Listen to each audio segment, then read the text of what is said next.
In this video, you'll learn how to upload and edit your products through an import format. This feature is useful if you want to add new products in bulk to your Ecomdash inventory or to make mass changes to the products you already have in Ecomdash. To upload your inventory, you will first need to create an import format. So go ahead and navigate to Settings, Inventory Settings, and then choose Import Format.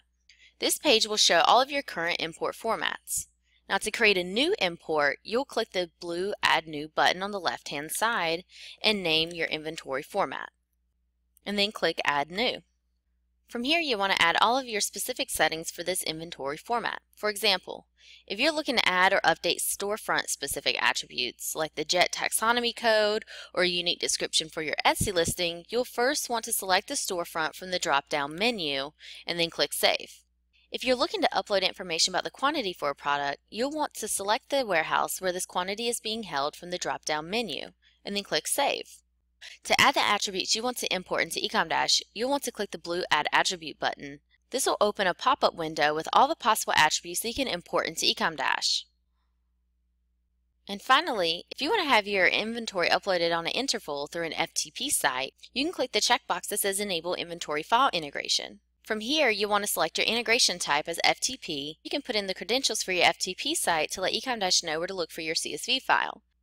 And then click Save. Now that the inventory import format is completed, we can upload our inventory to Ecomdash. So navigate to Inventory and Upload Inventory. This will take you to the page where you'll select your CSV file and your inventory format. There are three options for what you would like Ecomdash to do with the information in your CSV file. 1. Perform no action. When this is selected, we won't make any changes, and this is commonly used when you're uploading new products into Ecomdash. The other option is overwriting existing product details within the file. When this option is selected, we'll overwrite what we have in Ecomdash with what is on the file. This is most commonly used when adding more or newly updated information to products already in Ecomdash. And then finally, increasing existing product quantities with the file. So this option is for adding more quantity to the products already in Ecomdash.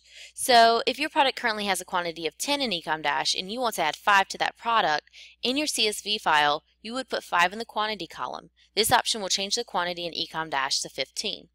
You will also see an option to have Ecomdash create a new SKU if the product does not match. This is not required for uploading a file, but if you're using a CSV file to add new products in Ecomdash, you will want to have this checked. Once you have all of these settings, you will then click the blue Upload button.